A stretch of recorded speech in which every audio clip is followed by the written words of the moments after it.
अच्छा दोस्तों, सबसे पहले हम देख रहे हैं कि हम किस तरह मशीन लर्निंग और मशीन लर्निंग के बाद जो ह्यूमन लाइक आपकी रियल वर्ल्ड टेक्स्ट, ऑडियो और साइंटिफिक डेटा जनरेट हो रहा है। और इस वक्त के जो सबसे इम्पोर्टेंट मॉडल्स हैं वो मॉडल हमारे पास हैं जनरेटिव यानी GAN, generative adversarial network. GAN जो होता है ये दो मॉडल, आर्टिफिशियल न्यूरल नेटवर्क के दो मॉडल होते हैं। अच्छा, पहले ये जो दो मॉडल थे ये कोई भी आर्टिफिशियल न्यूरल नेटवर्क के दो मॉडल हो सकते हैं। ये ANN के भी हो सकते हैं, ये CNN के भी हो सकते थे, ये LSTM के भी हो सकते थे, ये ट्रांसफॉर्मर्स भी हो सकते थे। तो हमें दो मॉडल बनाना पड़ते हैं। पहला मॉडल जो कहलाता है, जो कि आपका फैक्ट डेटा जनरेट करने की कोशिश करता है, उसे हम कहते हैं जनरेटर। दूसरा मॉडल होता है जो कि डिस्क्रिमिनेटर कहलाता है, जो कि ये आइडेंटिफाई करता है या क्लासिफाई करता है कि ये जनरेट हुआ हुआ डेटा जो है ये रियल है या फेक। अच्छा, अब इन दोनों की जंग चलती है। दोनों मॉडल एक साथ चीजों को सीखना स्टार्ट करते हैं। एक जनरेट करता है, दूसरा उसको क्लासिफाई करता है कि जनरेट करने वाला जो डेटा है वो रियल है या फेक है। तो रियल है या फेक है, इसकी ये जंग चलती है। तो इसने पहला डेटा जनरेट किया, इसने कहा ये 90% मुझे फेक नजर आ। फिर इसने उस डेटा को अपडेट किया, वही डेटा इसने दोबारा से जनरेट किया, इसने कहा मुझे 75% अभी भी फेक लगा। अच्छा, फिर ये कहानी आपकी चलती है। आपकी प्रोबेबिलिटी जो है वो समझें कि जीरो सम, यानी आपका ये मॉडल एक डिसीजन लेता है कि आपने जो डेटा जनरेट करवाया है वो इसको 100% फैक्ट यानी फैक्ट डेटा कंसिडर नहीं कर।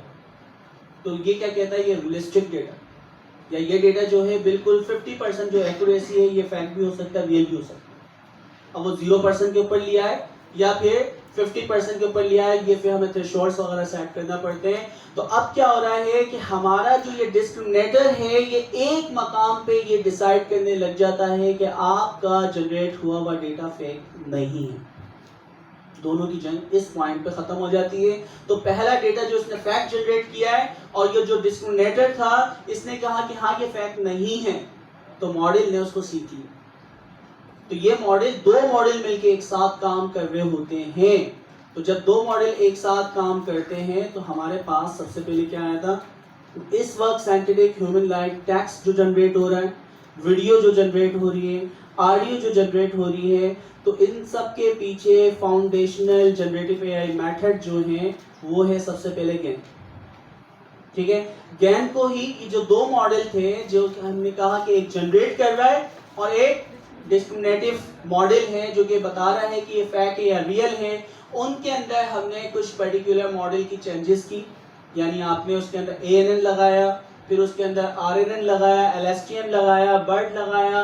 तो जब आपने ये काम करना स्टार्ट किया तो हमारे पास दूसरे मॉडल बनते गए, जैसे कि डिफ्यूजन मॉडल। डिफ्यूजन मॉडल में क्या होता है, इसका उल्टा काम है कि ये एक डेटा जो आपका जनरेट हुआ है उसके अंदर पहले गॉसियन रैंडम आपके क्या करता है, नॉइज जनरेट करता है। दूसरा वाला क्या करता है कि नॉइजी डेटा को वापसी रियल डेटा में कन्वर्ट करता है।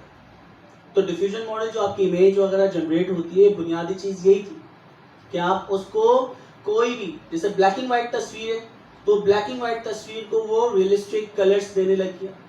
फिर उसके बाद क्या हुआ, इस तरह की आपकी लो रेजोल्यूशन कोई पिक्चर थी वो हाई रेजोल्यूशन में कन्वर्ट करने लग गया। तो इस तरह की कुछ एप्लीकेशन जो है वो शुरू में डिफ्यूजन मॉडल से बनने लगी। इसके अंदर इन्होंने क्या किया कि टेक्सचुअल बेस था और यहाँ पे CNN बेस है। तो वो मॉडल के ऊपर डिपेंड करता है कि आप टेक्स्ट की बेस पे इमेज जनरेट करवा रहे हो या इमेज की बेस पे टेक्स्ट जनरेट करवा रहे हो। तो डिफ्यूजन मॉडल जो है जो कंप्यूटर विजन के साथ बहुत अच्छा परफॉर्म करता है, तो डिफ्यूजन मॉडल इस तरह काम करेगा। फिर उसके बाद नेक्स्ट वाला क्या था, एंड ट्रांसफॉर्मर्स। तो ट्रांसफॉर्मर्स के साथ यानी हर चीज़ का दूसरे चीज़ के साथ क्या कनेक्शन हो रहा है, सेल्फ अटेंशन किसे देनी है, तो इन दोनों तीनों की कम्बिनेशन हमारे पास हुई। तो ये हमें बताना चाह रहा है कि इस चैप्टर में हम रियल वर्ल्ड एप्लीकेशंस वगैरह को डिस्कस करने वाले और किस तरह हमने मशीन लर्निंग के जो अच्छी सारी की सारी चीज़, आर्टिफिशियल इंटेलिजेंस में मशीन लर्निंग, और मशीन लर्निंग में क्या है आपकी डीप लर्निंग, और डीप लर्निंग में है जनरेटिव एआई। तो यहाँ पे ये सारी चीज़ें मैं कहूँ कि ब्रॉड पर्सपेक्टिव से अगर हम देखें तो ये एआई और थोड़ा सा इसको नैरो डाउन करते हैं तो मशीन लर्निंग, और नैरो डाउन करते हैं तो डीप लर्निंग, और नैरो डाउन करें तो जनरेटिव एआई। ठीक है, तो यहाँ पे इन्होंने मशीन लर्निंग पैराडाइम से किस तरह हमने कॉम्प्लेक्स रिलेशन वगैरह सीखे, और साइंटिफिक डेटा जो जनरेट अब हम कर रहे हैं, तो यहाँ तक पहुँचने के जो एल्गोरिथम है, फाउंडेशन मॉडल जनरेटिव एआई के, वो ये चार हैं। गैन को बताया, डिफ्यूजन मॉडल्स को बताया, ट्रांसफॉर्मर्स को बताया। ठीक है, तो इसके जरिए हम रियल वर्ल्ड एप्लीकेशंस बनाने की कोशिश कर रहे हैं। बताए, क्लियर आवाज नहीं आती। अच्छा जी, मिसअंडरस्टैंडिंग, मुझे नहीं समझ आता। मिसअंडरस्टैंडिंग क्या है? कुछ मिथ है कि भाई जनरेटिव एआई जो है क्लासिफिकेशन के लिए इस्तेमाल नहीं होता। सर कुछ कहना चाह रहे हैं? मैं ये कह रहा हूँ कि मैंने जब एआई पिछली दफा पढ़ा था तो 6-7 साल पहले था, जब अपने पहली दफा पढ़े थे मैं और आप दोनों, तो एक हो गया गैन हो गया, इसको प्रोनाउंस कैसे करते हैं? गैन। गैन गैन अच्छा, एक गैन हो गया। अच्छा लेकिन कैटेगरी इज वेरी इंपॉर्टेंट। अभी शुरू में आपको समझ में नहीं आएगी, मगर आस्ता आस्ता इटरेशन में पढ़ाई करते हैं। फिर हो गया डिफ्यूजन मॉडल। डिफ्यूजन मॉडल से मुझे लगा कि ये ग्राफिक्स में ज़्यादा इस्तेमाल होता है, इमेज जनरेशन में। क्या ये सही है? बिल्कुल सर। और फिर ट्रांसफॉर्मर मॉडल है, वो टेक्स्ट जनरेट करने में ज़्यादा इस्तेमाल होते हैं। ये भी सही है जी। अच्छा, अब ये गैस जो है, ये टेक्स्ट में होते हैं या इमेज में होते हैं? अच्छा, गैस एक तरीका है आपका डेटा जनरेट करने का। गैस ये कहता है कि आपके दो मॉडल होंगे। अब ये दो मॉडल ANN की भी हो सकते हैं, यानी दोनों तरफ आपका टेक्स्ट जनरेट हो रहा है, और दूसरा वाला उसको देख रहा है कि ये टेक्स्ट क्लासिफाई कर रहा है पॉजिटिव है या नेगेटिव, या बिल्कुल ये रियल या फैक्ट, रियल और फैक्ट के ऊपर बात हो रही है।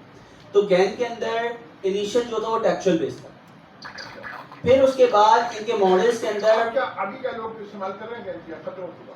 सर गैस बुनियादी आपकी यानी जनरेटिव एआई की, ट्रांसफॉर्मर्स की। तो अब वो ट्रांसफॉर्मर का जो मॉडल है वो डिस्क्रिमिनेटर में आप इस्तेमाल कर रहे हैं, या वो ट्रांसफॉर्मर जो है जनरेटर जो आपका होता है गैन के अंदर पहला वाला मॉडल जो कि टेक्स्ट को जनरेट करवा रहा है। तो गैन के अंदर ही हम ये ट्रांसफॉर्मर को, बर्ड को, या हमारे पास हिडन मार्कअप मॉडल भी पुराना इस्तेमाल हो सकता है। तो ये गैन के अंदर दो मॉडल इस्तेमाल होते हैं। तो गैन एक टेक्निक है जिसके जरिए हम सिंथेटिक डेटा जनरेट करवा रहे हैं। वो सिंथेटिक डेटा जो है वो टेक्सचुअल भी हो सकता है, वो इमेज भी हो सकता है, वो ऑडियो भी हो सकता है। ट्रांसफॉर्मर में क्या फर्क है? ओके, तो गैन के अंदर जैसे हमने सबसे पहले पढ़ा कि जनरेटर हमने देखा RNN, रिकरेंट न्यूरल नेटवर्क। तो रिकरेंट न्यूरल नेटवर्क से भी, क्योंकि वो सीक्वेंस को सीखता है, तो सीक्वेंस से हम उसको कह रहे हैं कि आप टेक्स्ट जनरेट करवाओ। उसने मॉडल ने एक ट्रेन हुआ है जो कि पहले वर्ड के बाद दूसरा वर्ड क्या आएगा, दूसरे वर्ड के बाद तीसरा वर्ड क्या होगा, तो वो ट्रेन हुआ है। अब प्रॉब्लम ये है कि हमने पहले इसको कहा था RNN से आपने इन्फर करते हुए नेक्स्ट टोकन दे, क्योंकि नेक्स्ट टोकन ये जनरेट करता है। मैंने कहा पाकिस्तान, अब वो जिंदाबाद खुद प्रेडिक्ट कर, ठीक है। जैसे ये आपका जनरेटर, गैन के अंदर दो मॉडल हैं, एक है जनरेटर और दूसरा है डिस्क्रिमिनेटर। तो जनरेटर जो है, जनरेटर के मॉडल में हम कोई सा भी एल्गोरिथम लगा सकते हैं डीप लर्निंग का, और वो आपका RNN हो सकता है जनरेटर में, ट्रांसफॉर्मर हो सकता है, LSTM हो सकता है, बर्ड हो सकता है। तो इस वक्त सबसे अच्छा जो टोकन को प्रिडिक्ट करता है, नेक्स्ट टोकन को जानता है, वो था आपके पास सेल्फ अटेंशन वाला, और जिसका नाम क्या था, सेल्फ अटेंशन को हम क्या बोलते हैं, ट्रांसफॉर्मर्स। तो ट्रांसफॉर्मर्स जो है सर, वो आपके जनरेटर के अंदर हमने लगा दिया, और डिस्क्रिमिनेटर के अंदर भी अब वो ट्रांसफॉर्मर बेस्ड ही चीजों को आइडेंटिफाई करें कि ये पॉजिटिव है या नेगेटिव। तो दोनों तरफ सैम मॉडल भी हो सकते हैं। अच्छा जी, हम अपनी लैंग्वेज में, टीचिंग लैंग्वेज में जब बच्चों से कोई सवाल करते हैं तो भाई ये इसका जवाब दो, तो कुछ बच्चे जो है वो बुक की बात बताते हैं, कोई किसी दूसरी बात बताते हैं, तो हम उनको एक थॉट प्रोसेस से गुजारते हैं कि अच्छा ऐसे सोचो, ऐसे सोचो। तो जब वो सोच कर अपने फैक्ट्स और अपने एक्सपीरियंस की बुनियाद पर जब जवाब देते हैं, हम कहते हैं दिस इज जनरेटिव आंसर। आप समझ रहे हैं बात? तो जनरेटिव आंसर यकीनन वो होगा जो सिर्फ फैक्ट की बुनियाद पर नहीं होगा बल्कि उससे आगे की चीज़ होगी, जो मुख्तलिफ लोगों के एक्सपीरियंस और फैक्ट्स को मिला के वो नई चीज़ प्रिडिक्ट करेगा, that is generative, otherwise that is factual. अच्छा देखिए, हम मशीन लर्निंग ट्रांजिशनल जो थी जिसे यहाँ पे हमारे जो ब्रेन है डिस्क्रिमिनेटिव, वो रैंडम जनरेट कर रहे हैं। मैं इसी चीज़ का जनरेटिव एआई क्यों कह रहे हैं, क्योंकि ये जनरेट करता है। इसका आंसर जो जनरेट होता है वो कभी भी सेम नहीं होता, ठीक है। तो पहली चीज़ हमें पता, जनरेटर या जनरेटिव, ये अच्छा एक होता था डिस्क्रिमिनेटिव एआई या ट्रांजिशनल मशीन लर्निंग, उसके अंदर क्या होता है, जो मशीन को सिखाया है उसने वही सीखा और वही प्रेडिक्ट करेगी बस। यानी मैंने आपको सिखा दिया A for apple, B for ball, ठीक है। तो ये दो चीज़ें आपने सीखी हैं कि ए से एप्पल आता है, बी से बॉल आता है। ए से एरोप्लेन आता है, आप मानेंगे नहीं क्योंकि आपने सीखा ही नहीं। ए से आसिफ जरदारी आता है, आप बोलेंगे बिल्कुल नहीं, हम तो मानते ही नहीं है। तो अब क्या है, ए से क्या क्या आता है वो चीज़ आपने जो सीखी है, अगर मैं ट्रांजिशनल एआई से आपको सिखाऊं, डिस्क्रिमिनेटिव एआई से सिखाऊं, जो डिसीजन बाउंड्रीज वगैरह होती हैं, डीप लर्निंग या मशीन लर्निंग, तो जो डेटा मैंने आपको दिया है वही डेटा आपने सीखा है। और रियल वर्ल्ड में जब मैं आपसे प्रेडिक्शन करवाऊंगा तो आप ए फॉर एप्पल ही बोलेंगे। जनरेटिव एआई में क्या होता है कि वो प्रेडिक्शन करना स्टार्ट करता है, वो जनरेट करना स्टार्ट करता है। तो आपने उस अच्छा देखिए, सबसे पहले हमने जो गैन की एप्लीकेशन करवाई थी, डीप लर्निंग का हमारा कोर्स होता है चैप्टर 8, तो यहाँ पे भी शायद पुराने कोई स्टूडेंट बैठे हों जिन्होंने चैप्टर 8 पढ़ा है, याद है डीप लर्निंग का? कोई भी नहीं है? अच्छा अंजुम है, अंजुम और आप, अच्छा 2 3 अशर। अब मुझे बहाना पता लग गया कि जो मेरी शादी की है, ये मैंने तो पढ़ा था। और ये छुपा के रखते हैं कि इस्लामाबाद में भी उस्मान आपका पुराना स्टूडेंट था, बता भी नहीं दे रहा। हम सारे इम्प्रेस किया कि रुपये सर पता लगा बाद में कि भाई तो 1 साल से पढ़ रहा है। लेकिन सर वो पता है क्या, आप डिसकंटिन्यू कर देना तो प्लीज मेरे साथ मामला ये क्या भूलना शुरू यार, वो चीज़ें आप जब तक लाइक सर पढ़ा रहे हैं, रोज पढ़ा रहे हैं, तो ये चीज़ें याद है मुझे, उस तरह याद नहीं, ये ट्रिगर करते हैं तो मुझे याद आता है ऐसे मगर हम तो माना अपना ढूंढ रहे हैं, हम नालायक नहीं है। अच्छा, तो चैप्टर 8 के अंदर जो सबसे पहले हम लोग गैन 2018 से हम ऑनवर्ड 2023 तक पढ़ाते हुए, ठीक है। तो गैन में हम चैप्टर 8 पढ़ाते थे, उसके अंदर हम क्या सिखाते थे, लाइक अल्लामा इकबाल के स्टाइल में पोएट्री सिखाते। तो अब क्या हो रहा है, उसको अल्लामा इकबाल या कोई भी राइटर है उसके लिखने का स्टाइल है, हमने उसकी एक किताब दी कि भाई ये इस तरह चीज़ों को लिखता है। तो वो क्या हो रहा है, पहला वर्ड, दूसरा वर्ड, तीसरा वर्ड, आप देखें राइटिंग स्टाइल से आप पहचान जाते हैं राइटिंग स्टाइल। यार गैन से मुझे तो ऐसा लग रहा है कि जो बीच का लफ्ज है ना, अच्छा इससे फायदा क्या होगा मुझे याद भी रह जाएगा।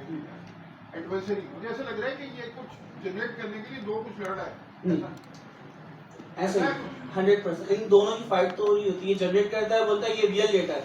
यहाँ पे आप समझिएगा पुलिस वाला एक बैठा हुआ है, फोर्स जो कि आपका क्या है, डिस्क्रिमिनेटिव या डिस्क्रिमिनेटिव एआई, ये क्लासिफाई करता है कि हाँ तुमने जो जनरेट किया हुआ है ये रियल या फेक है। क्यों? क्योंकि जब ये तस्वीर जनरेट करता है, मेरे पास 1000 या 50,000 मिलियंस ऑफ पिक्चर्स हैं, तो इसने लाइक पिक्चर जनरेट की कैट की। अब कैट की आंख ना बिल्कुल उसकी कान के ऊपर है क्योंकि वो जनरेट होती है। जनरेटिव एआई फर्स्ट टाइम जो चीजें जनरेट करवाती है, तो आप कंसीडर करें कि एक तस्वीर बनाई, पेंटिंग बनाई कैट की, और वो कैट की जो आंख है उसके कान के ऊपर लगी हुई, इसने कहा ये कैट है, डिस्क्रिमिनेटर जनरेटर। अच्छा, अब दूसरा वाला मॉडल बैठा हुआ है, इसके पास जो कैट की पिक्चर्स हैं उसने सारी देखी हुई, ये वहीं पे बोलता है कि तुमने जो जनरेट की है, आंख नाक कान ठीक है मैच हो रही है, लेकिन ये समझें कि आपकी ये पिक्चर जो है कितना % रियलिस्टिक जो कैट्स हैं या जो मेरे पास डेटा है उससे मैच हो रही है, ये आपको बताता है कि इतना % ये मुझे रियल लग रहा है या फेक लग रहा है। अच्छा, तो इसने इसको बताया, तो मॉडल जो है ये दोनों मिल के साथ सीख रहे हैं। इसने इसको दोबारा से सिग्नल दिए कि ये तुमने जो जनरेट करवाया है इसकी एक्यूरेसी इतनी % है रियल के साथ। तो ये बता, अच्छा ये बात है, मैं दोबारा जनरेट करता हूँ, फिर बताना। इसने उसी कैट की तस्वीर दोबारा से जनरेट की, फिर ये साइकिल इसके पास आता है डिस्क्रिमिनेटिव एआई, फिर ये दोबारा रियलिस्टिक जो इमेज है उनसे मैच करके प्रेडिक्ट करके बताता है कि अब जो तुम्हारी पिक्चर है थोड़ी सी इंप्रूव हुई। तो वो कितना % फेक है, 90%, फिर कम हो रहा है 80%, फिर कम हो रहा है 60%, 50%। तो वो थ्रेशोल्ड आपने सेट करना है कि डिस्क्रिमिनेटिव किस लेवल के ऊपर इसको जाने दे।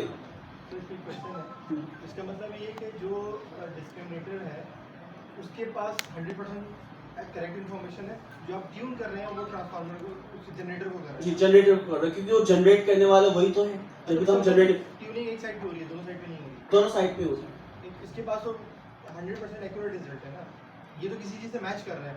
ये मैच कर रहा है। इसके पास तो ये अपने आप को भी तो मॉडल कर रहा है ना कि ये जनरेट होने वाली इनपुट है या आउटपुट है, तो ये कितना परसेंट है, तो ये भी अपने मॉडल्स दोनों के जो वेट्स हैं ये एक साथ मिलके अपडेट हो, दोनों के वेट्स एक साथ दोनों के एक साथ। ये ट्रेनिंग से मैच कर रहा है। आपने जनरेट किया, आपका नाम क्या है? एहसन एडवर्सरी है। एहसन ने क्लासिफाई करना है कि वो बिल्ली है या नहीं, एयरपोर्ट है कि नहीं, लेकिन एहसन ने खुद भी जिंदगी में सीखा ही है। जब आप दोनों एग्री हो गए तब आगे आ गया जनरेटर और एडवर्सरी, डिस्क्रिमिनेटर सॉरी, मतलब मैं एडवर्सरी से ला रहा था, एडवर्सरियल नेटवर्क से ना, ताकि गेन याद रहे। तो जनरेटर और आप, जब आप दोनों एग्री हो गए तब रिजल्ट आ गया। एक ही हो गया तो एग्री हो गए, Agree। एग्री हो गए। इन्होंने कहा कि ये बिल्ली की तस्वीर है, उसने कहा मुझे नहीं लग रही। इन्होंने कहा ये बिल्ली की तस्वीर है, उसने कहा मुझे नहीं लग रही। लेकिन सर इसका तो मतलब है कि ये यूं चल रहे हैं, तो फिर तो कोई दोनों के weights- नहीं तो कुछ चीज़ रद्द नहीं हो जाएगी।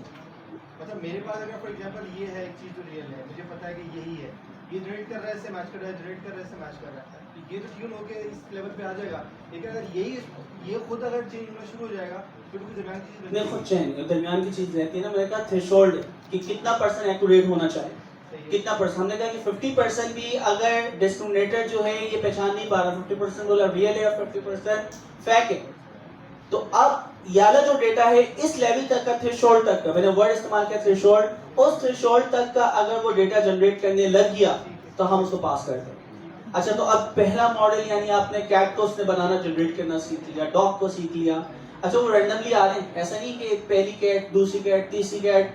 तो नॉर्मली अगर मैं आपको ना यहाँ पे बिठाऊं, पहला पिक्चर दिखाएं, इसे मोबाइल कहते हैं, दूसरी पिक्चर दिखाएं, इसे मोबाइल कहते हैं। मुख्तलिफ ब्रांड क्यों, आप 10 मिनट तक आंखें बंद करके बैठ जाएंगे कि हाँ पहली, दूसरी, तीसरी सब मोबाइल की पिक्चर्स आ रही हैं। अच्छा, ये नॉर्मली एक्सपेरिमेंट करके हमने देखा हुआ, लेकिन जब हम डेटा को शफल करके देते हैं आप लोग बहुत ज्यादा एक्टिव हो जाएंगे। पहली पिक्चर कैट की आ रही है, फिर डॉग की आ रही है, फिर एलिफेंट की आ रही है, आपको नहीं पता कि नेक्स्ट आने वाली जो पिक्चर जो आपको सिखाई जाएगी वो कौन सी है, तो आप फुली एक्टिव होकर सीखते हैं। तो इस वजह से जब हम डेटा को ट्रेनिंग के लिए देते हैं तो हम डेटा को क्या करते हैं, शफल करते हैं। शफल का मतलब क्या है, जैसे आप वो कमेटी की पर्चियां डाल के उसको हिला के देखते हैं, ठीक है, तो उनकी सीक्वेंस किसी को नहीं पता कि कौन सी चीज क्या है, तो वो चीज कहाँ पे है वो आपको नहीं पता कि नंबर 1 पे क्या है, नंबर 2 पे क्या है, तो डेटा को हम शफल करते हैं। तो शफल से बेतहाशा फायदे होते हैं। आप कुछ क्वेश्चन करना चाह रहे थे, हैंड रेस किया था जी। सर मेरा सवाल ये था कि आपने कहा कि हम कैट की जो पिक्चर है वो रियलिस्टिक होगी, तो हम जब अब हमारे पास इतने सारे जनरेटर्स हैं, जनरेटिव एआई के जितने भी मॉडल्स हैं, उसके अंदर हम एनिमे या कोई कार्टून टाइप चीज़ बनवाते हैं, तो फिर वो कैसे बनाते हैं, वो कैसे एक्सेप्ट कर लेता है डिस्क्रिमिनेट? असल में ना और भी चीज़ है इसमें, हमारे पास ट्रांसफर लर्निंग वगैरह के भी कुछ कॉन्सेप्ट हैं। तो ज्ञान के ज़रिए अगर आप वही चैप्टर 8 में आपको दिखाऊं जो हम पढ़ाते थे, मैं आपके साथ ना उसकी डॉक्यूमेंटेशन प्लस मेरे पास यहाँ पढ़ी भी होंगी, चेक करता हूँ शायद